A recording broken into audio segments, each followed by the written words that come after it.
Welcome to Virtual Training Center of Municipal Corporation of Greater Mumbai. I am Shrutika Lohar and today's class is for 5th standard students. Subject is Marathi. So, let's begin the class.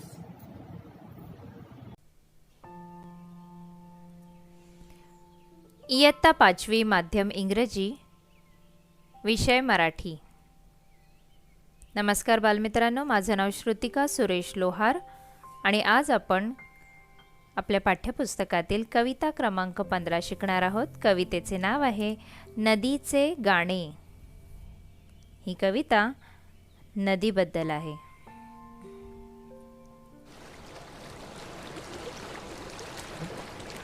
नदीचे गाणे या कवितेचे कवी आहेत V.म. कुलकर्णी.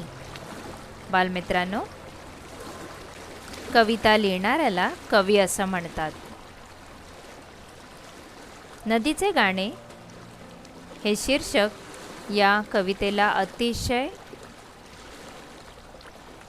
समर्पक आहे, कारण आपल्याला नदी वाहताना दिसत आहे स्क्रीनवरती आणि पाण्याचा आवाजही येतो आहे.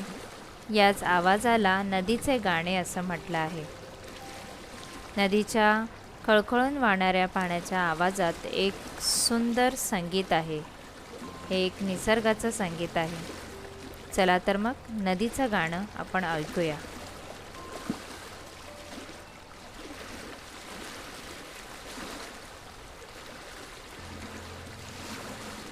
दरी दरीतून वनावनातून झुळझुळ मी वाहत येते, मी मंजुळ गाणे गाते, मी पुढेच धावत जाते. बालमित्रांनो, दरी दरीतून वनावनातून नदी स्वतःबद्दल सांगत आहे की मी दरी दरीतून आणि वनावनातून झुळझुळ वाहत येते. स्क्रीनवर आपल्याला ते दिसतच आहे. नदी कशी दोन डोंगरांच्या मधून म्हणजे दरीमधून झुळझुळ वाहत येते आहे.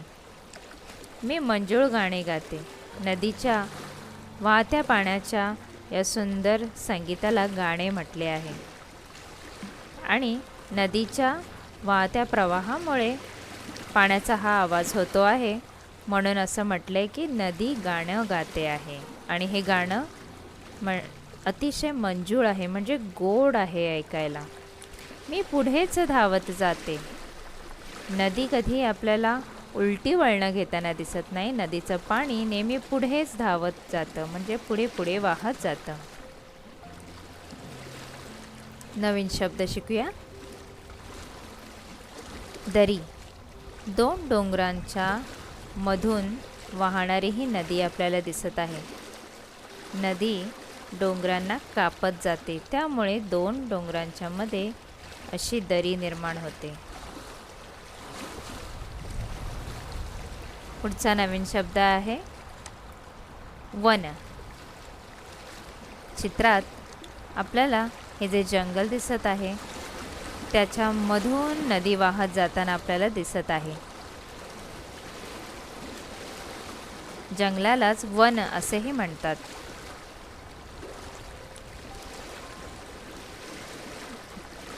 वसली गावे तीरावरती, त्यांना भेटून जाते पुढती, लता वृक्ष किती काठावरती, भूमीतून जे मला भेटती. नदी म्हणते वसली गावे तीरावरती. तीरावरती म्हणजे नदीच्या काठावर लोकांच्या वस्ती निर्माण झाल्या, म्हणजे गावे वसली. लोक नदीच्या तीरावर येऊन राहू लागले, काठाशी येऊन राहू लागले, कारण त्यांना पाण्याची गरज होती. त्यांना भेटून जाते पुढती. त्या सगळ्यांची गरज भागवून नदी पुढे वाहत राहते. लता वृक्ष किती काठावरती. पाणी म्हणजे जल हे सर्वांसाठी जीवन आहे. जसं आपल्यासारख्या माणसांना पाण्याची गरज असते, त्याचप्रमाणे वेलींना, झाडांना पाण्याची गरज असते. त्यामुळे आपल्याला नदीच्या काठावरती अनेक वृक्ष म्हणजे झाडे आणि लता म्हणजे वेली उगवलेल्या दिसतात. भूमीतून जे मला भेटती. भूमीतून भूमी म्हणजे जमीन. नवीन शब्द शिकूया. तीर, नदीचा काठ. हा पहा मुलांनो, नदीच्या काठाला तीर असं म्हणतात.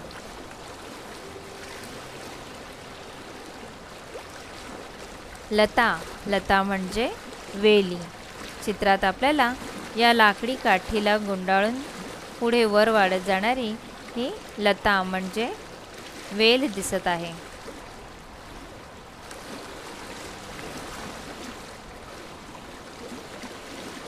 वृक्ष, वृक्ष म्हणजे झाड.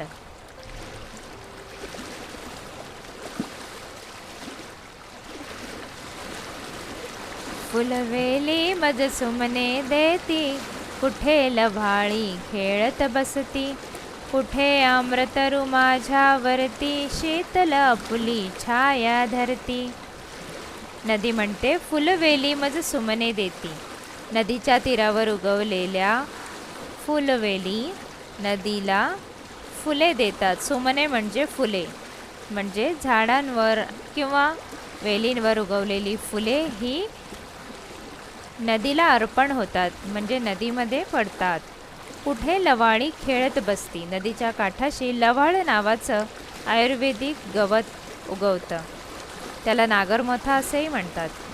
कुठे आम्रतरू माझ्यावरती, शीतल आपुली छाया धरती. आम्रतरू म्हणजे आंब्याची झाडे.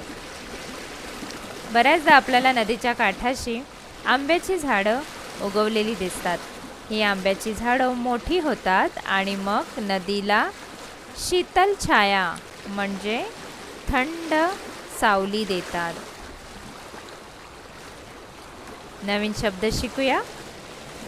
सुमने, सुमने म्हणजे फुले. स्क्रीनवर आपल्याला बरीच फुले फुलताना दिसत आहेत. फुलांना सुमन असंही म्हणतात. पुढचा नवीन शब्द आहे फुलवेली. चित्रात आपल्याला या वेली दिसत आहेत, त्यांना पिवळी फुलं उमललेली आहेत. त्या पुढचा नवीन शब्द आहे लव्हाळी. पाण्याजवळ किंवा पाण्यात उगवणारं हे एक प्रकारचं गवत आहे. पुढचा नवीन शब्द आहे आम्रतरू. आम्रतरू म्हणजे आंब्याचे झाड. आम्र म्हणजे आंबा आणि तरू म्हणजे वृक्ष.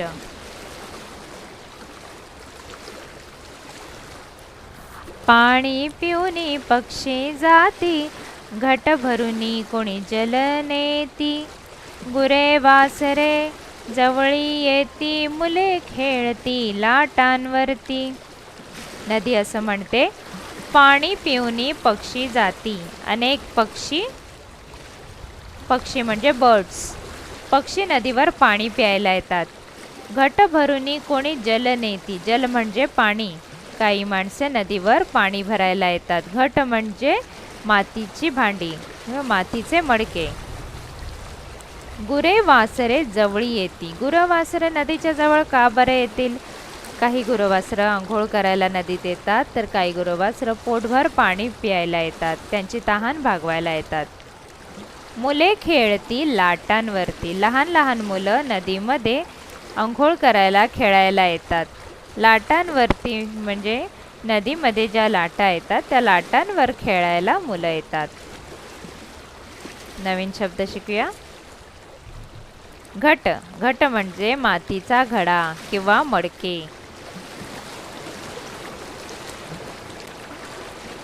पुढचा नवीन शब्द आहे गुरे वासरे. चित्रात आपल्याला गुरं दिसत आहे. गुरं म्हणजे गाई, गुरे, आणि वासरे म्हणजे गाईच्या पिल्लाला वासरू असं म्हणतात.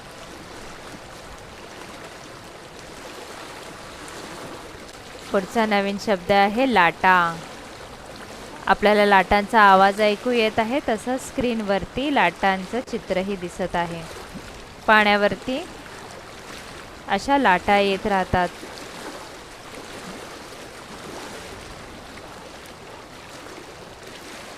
पुढचा नवीन शब्द आपण शिकूया.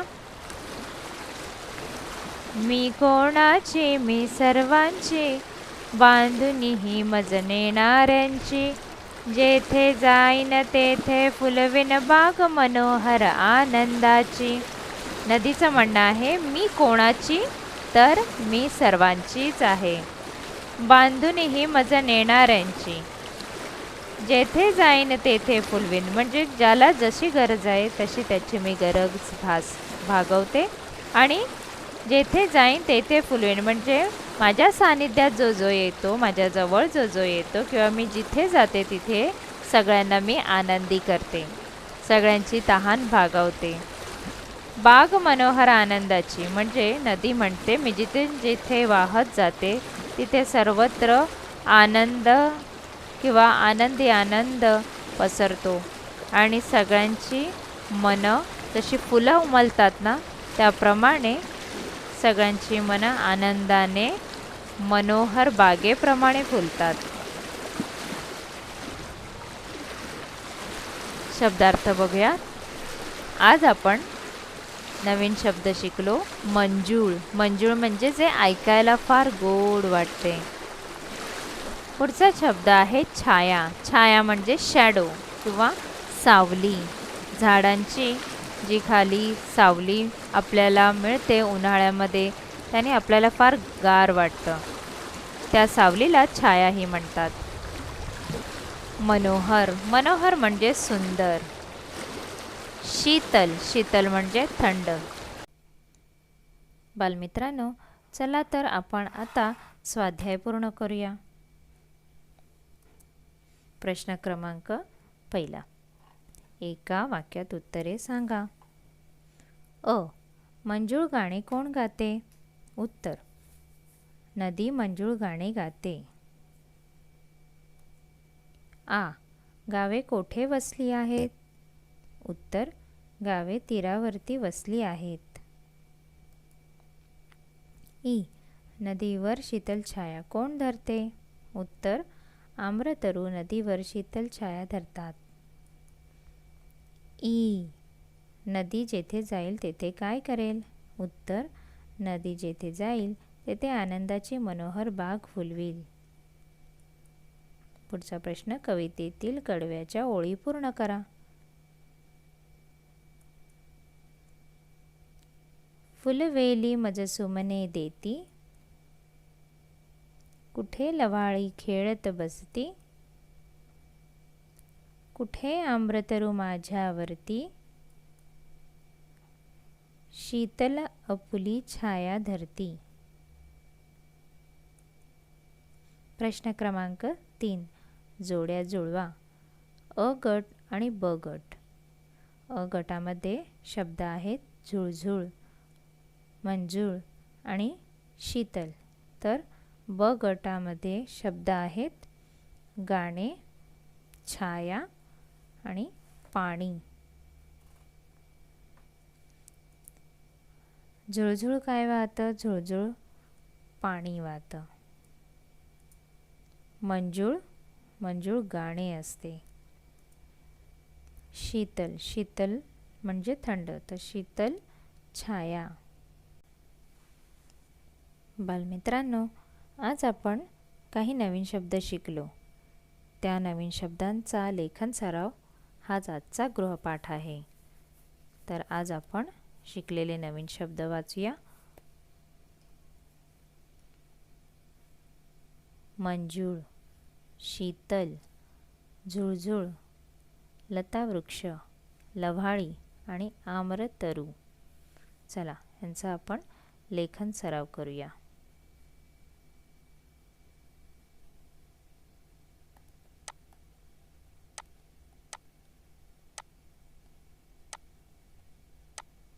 मंजूळ,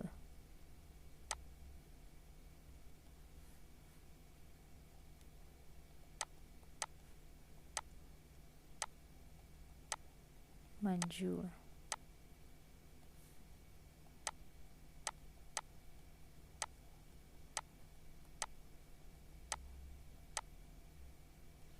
पुढचा शब्द आहे शीतल. शीतल म्हणजे थंड.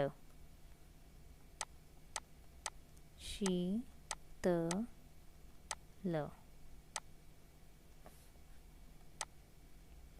शीतल, ल.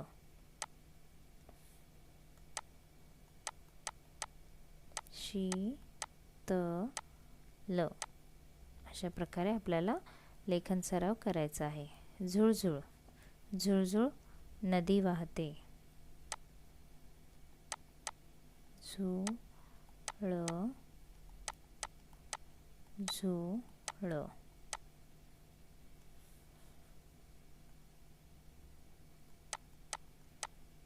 झुळ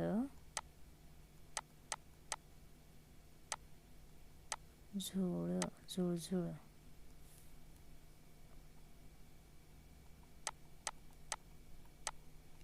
झुळ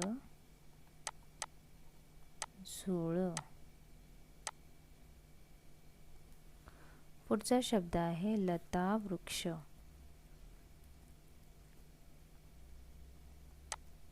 लता वृक्ष.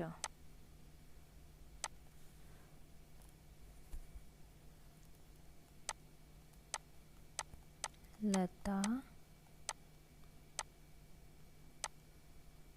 वृक्ष.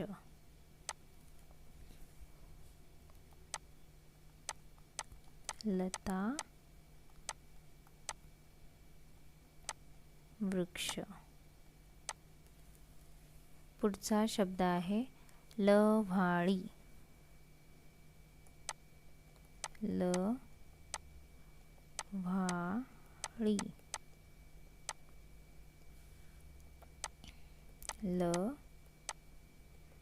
लव्हाळी.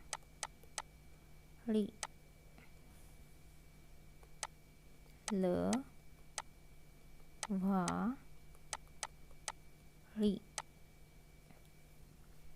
आता आपण गृहपाठातला पुढचा शब्द लिहूया. शब्द आहे आम्रतरू. आम्रतरू म्हणजे आंब्याचे झाड. आम्रतरू. आम्रतरू. आम्रतरू.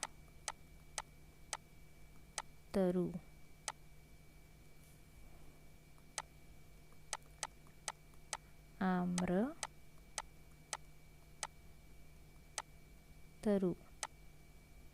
अशा प्रकारे सर्व नवीन शब्द लिहून आपल्याला लेखन सराव करायचा आहे. प्रश्न क्रमांक 5. कवितेच्या चित्राचे निरीक्षण करा व 5 वाक्ये लिहा. कवितेच्या चित्राचे निरीक्षण. निरीक्षण म्हणजे बारकाईने चित्र पाहणे. पहा बरं या चित्रात काय काय आहे. इथे काही घरे दिसत आहेत, डोंगर आहेत, आकाश दिसत आहे, नदी दिसते आहे, नदीवर पाणी पिणारी गाईगुरे दिसत आहेत, बायका पाणी भरून नेत आहेत, मुले पाण्यामध्ये खेळत आहेत. सर्वप्रथम आपण पाहायचं की हे चित्र नक्की कशाबद्दल आहे. चित्र नदीबद्दल आणि नदीच्या आसपासच्या परिसराबद्दल आहे. त्यामुळे पहिलं वाक्य आपण लिहू. हे चित्र नदी आणि आसपासच्या परिसराचे आहे. पुढचे वाक्य. बायका नदीवर पाणी भरत आहेत. या पहा, बायका आपल्याला नदीवर पाणी भरून नेताना दिसत आहेत. पुढचं वाक्य. लहान मुले पाण्यात खेळत आहेत. नदीत ही लहान मुलं खेळत आहेत, नदीच्या पाण्यात खेळत आहेत. गायी नदीवर पाणी प्यायला आल्या आहेत. 2 गायी आपल्याला नदीवर पाणी पिताना दिसत आहेत. 5वं वाक्य. नदीच्या काठावर घरे आणि झाडे आहेत. नदीच्या काठावर इथे काही घरं दिसत आहेत, तर आजूबाजूच्या परिसरात नदीच्या काठावर आपल्याला काही झाडेही दिसत आहेत. अशा प्रकारे नदीच्या चित्राचं निरीक्षण करून आपण सोप्या शब्दामध्ये 5 वाक्य तयार केली. आता एक गंमत बघूया. वाचू आणि हसू. शिक्षक. पप्पू, तू शाळेत टोपी घालून का येतोस? हा प्रश्न शिक्षक विचारतात. पप्पू म्हणतो, कुणाला कळायला नको की माझ्या डोक्यात काय चाललं आहे ते. आहे ना विनोद. डोक्यात चाललेले विचार कोणाला टोपी घातल्याने कळणार नाहीत. हा एक विनोदच आहे. चला ओळखा पाहू. लहानपणी हिरवा, चव माझी आंबट, मोठेपणी पिवळा, चव माझी गोड. मी तर आहे फळांचा राजा. फळांचा राजा कोणाला म्हणतात? बरोबर, फळांचा राजा आंब्याला म्हणतात. पुढे वाचूया. लाल चोच माझी. चोच कोणाला असते? पक्ष्यांना. म्हणजे पहिल्या वाक्यात आपल्याला हे लक्षात आलं की पक्ष्याचा उल्लेख होतो आहे. डाळिंब मी खातो. डाळिंब खाणारा पक्षी कोण? त्याची चोच लाल असते. हिरवा माझा रंग. हिरवा रंग म्हणजे एक असा पक्षी ज्याची चोच लाल आहे, ज्याचा रंग हिरवा आहे आणि तो डाळिंब खातो. मिठू मिठू बोलतो. मिठू मिठू कोण बोलतो? अर्थातच पोपट. आपल्याला सगळ्यांना माहीत आहे. पहा, लाल चोच, हिरवा रंग आणि तो पक्षी आहे. चला मुलांनो, आता गृहपाठात तुम्ही आणखी काय करणार आहात? तर तुम्ही गृहपाठात सुंदर हस्ताक्षरात ही कविता लिहा.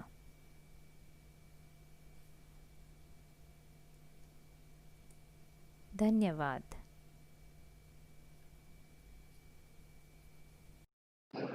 Now click on the subscription button below to subscribe the channel, then the bell button to get the notifications of the new videos. Thank you.